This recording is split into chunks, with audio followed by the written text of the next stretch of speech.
1 जानेवारीला लागवड केली होती. सरासरी 27 ते 28 दिवसाचे 1 महिन्याचे रोप लावलं होतं. डिसेंबरमध्ये रोप तयार झालं. ते जानेवारी फेब्रुवारी 2 महिने 10 दिवस म्हणजे 60 दिवस 65 दिवसाचे पीक येते. फेब्रुवारी मार्चमध्ये तापमान वाढलं आणि परत ते व्यापारी घेणारे इतर ठिकाणी माल जातो, पण ते टायमावर म्हणजे ते 7 रुपये गेलं आहे. त्याच्या मला कमीत कमी 1.25 ते 1,30,000 मेहनत तर वेगळी.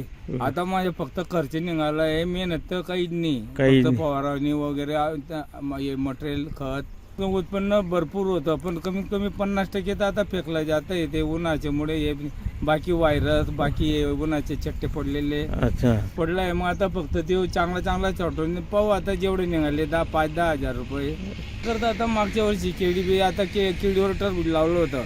केळी सुद्धा 250 ते 3 रुपये क्विंटल गेली आहे. आपला 250 ते 300 रुपये क्विंटल.